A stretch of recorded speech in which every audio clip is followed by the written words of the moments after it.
네, 여러분 반갑습니다. 큐스타디 정수론을 강의할 권태원 선생입니다. 자, 정수론이라 하는 것은 여러분들이 집합론과 더불어서 수학의 가장 기본이 되는 중요한 두 과목 중에 하나죠.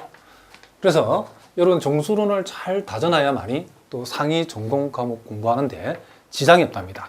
특별히 여러분 현대대수학을 공부하시려고 하는 분들은 이 정수론을 제대로 하지 않고는 현대대수학 공부를 절대로 할 수가 없죠.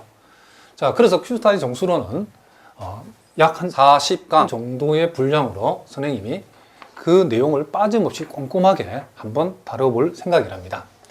자, 이 큐스타디 정수론의 특징은 특별히 이 정수론 보면 정의와 정명이 참 많이 나와 있는데 여러분 수학 공부를 잘하기 위해서는 여러분들이 이 정의와 정명 문제를 피해 가서는 절대로 여러분들이 수학 공부를 잘할 수 없답니다. 특별히 이 정수론에서도 많은 정의와 정명이 나와 있는데 그와 같은 정의 정명을 선생님은 강의를 통해서 가능하면 빠짐없이 철저하게 한번 정리를 해볼 생각이랍니다.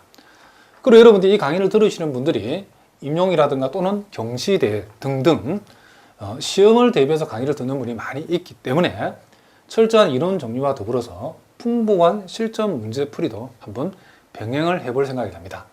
특별히 이 정수론은 정의 정명도 중요하지만은 이 계산하는 문제가 많이 나온답니다. 그래서 이 계산형 문제를 여러분들이 충분히 연습해서 실전 문제를 대비할 수 있도록 선생님이 한번 강의를 해보려고 한답니다. 그리고 여러분 가운데는 기본이 매우 약한 분들 많이 있죠. 여러분들이 비싼 돈을 내고 강의를 수강하는 이유가 모르는 것을 모르기 때문에 알기 위해서 온 거기 때문에 여러분 학교 강의하고는 다르죠. 그렇죠? 학교나 여타 강의와 다르게 선생님 강의는 여러분들 기초가 많이 약한 분들도 이 정수론을 처음 대하는 분들이라 하더라도 아주 기본적인 내용부터 출발해서 이해할 수 있도록 단계별로 차근차근 그쵸, 이론을 전개해 볼 생각이랍니다. 그렇다 해서 기본적인 문제만 푸는 것이 아니고 최고 수준, 어떤 시험도 대비할 수 있는 수준까지 기본에서 시작해서 어떤 시험도 대비할 수 있는 최고 수준의 그쵸, 이론이나 문제까지 이 강의를 통해서 한번 해볼 생각이랍니다. 자, 선생님이 여러분 당부하고 싶은 것은 정수론이라는 과목도 그쵸 만만한 과목은 아니지만은 선생님 강의를 1강부터 반드시 1강부터 순서대로 차근차근 강의를 들으셔야 된답니다. 수학은 이 이론이 단계별로 톱니바퀴처럼 이렇게 맞물려 있기 때문에 어떤 학생들처럼 이렇게 중간에 이렇게 딱 잘라서 중간부터 강의를 듣는 분이 있는데 절대로 그렇게 해서는 안 된답니다. 자, 무슨 말인지 알겠죠? 강의는 어떻게 된다? 1강부터 차근차근 차례차례 여러분 강의를 수강을 해 주시기만 한다라고 하면 여러분이 정수론을 완벽하게 여러분들이 마스터할 수 있도록 선생님이 강의를 한번 해보려고 한답니다.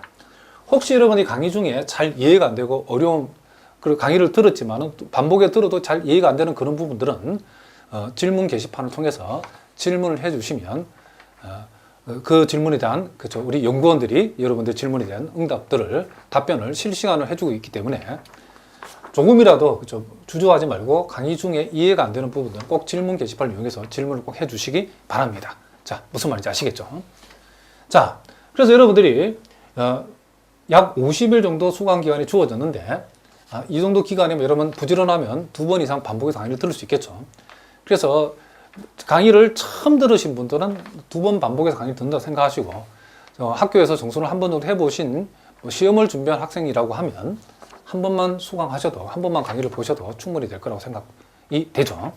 자, 어쨌든 여러분들이 열심히 해서 정수론을 완벽하게 마스터할 수 있기를 바랍니다. 자, 이제 본격적으로 여러분 교재에 나와 있는 내용들을 하나씩 공부해 보도록 하겠습니다. 자, 시오럼 1을 보니까 나눗셈 알고리즘이라고 나와 있죠. 자, 이 나눗셈 알고리즘이란 요 이론은 여러분들이 정수론 공부를 딱 하게 되면 제일 먼저 나오는 내용 중 하나죠. 자, 여러분들은 요 내용은 중요하기 때문에 그 내용도 여러분 잘 기억해야 될 뿐만 아니라 그 증명도 여러분 잘 할 수 있어야 된답니다. 자, 일단 시오럼 1이 어떤 내용인지 한번 살펴보도록 하겠습니다.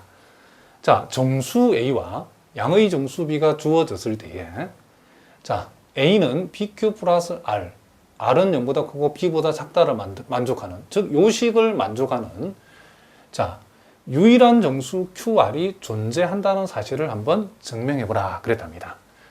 자, 그러니까 여기 요 식에서 A는 정수고 B는 양의 정수라 했을 때에 자, 이 식을 만족하는 Q하고 R, 물론 R은 이 범위를 만족해야 된다는 거죠. 이런 Q와 R이 존재하는데 유일한 정수값으로 존재한다는 사실을 한번 증명해보라. 그런 얘기를 합니다.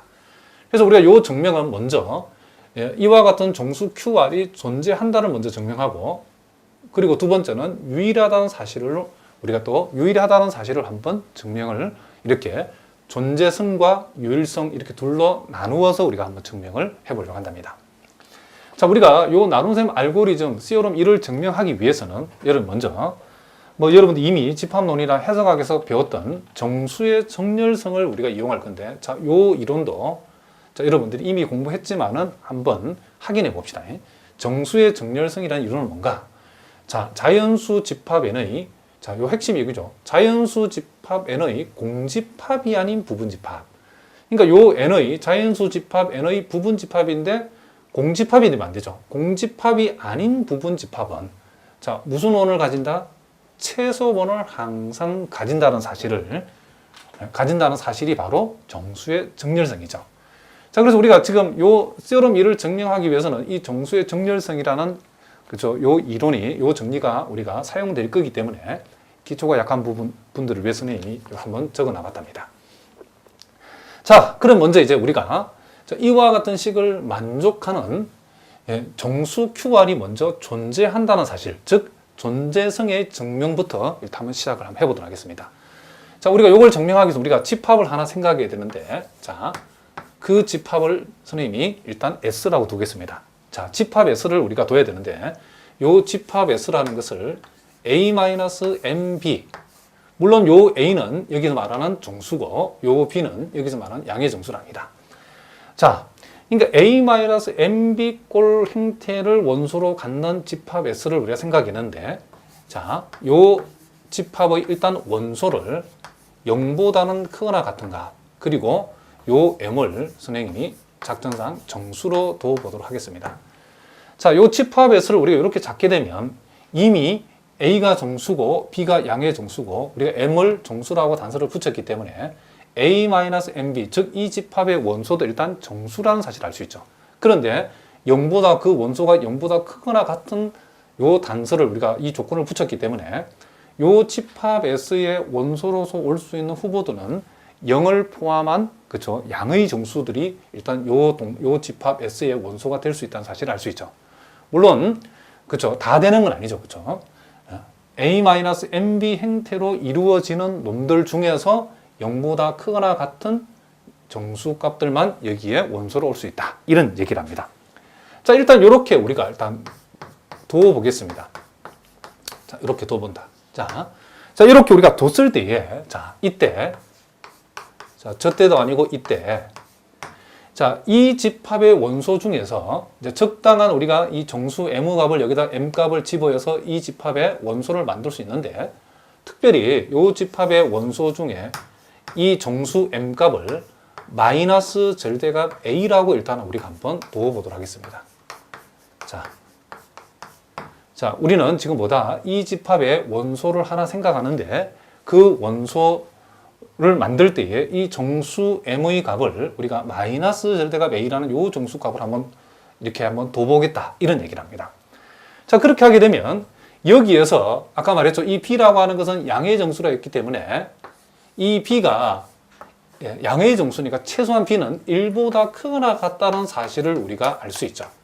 이미 B는 1보다 크거나 같은 값이기 때문에 일단 우리는 요 A의 절대값 곱하기 B라는 값하고 A의 절대값을 비교를 하게 되면 B가 1보다 크거나 같은 값이기 때문에 A의 절대값에다 B를 곱한 값은 그냥 A의 절대값보다는 크거나 같다는 사실을 우리가 자명한 얘기죠. 그렇죠?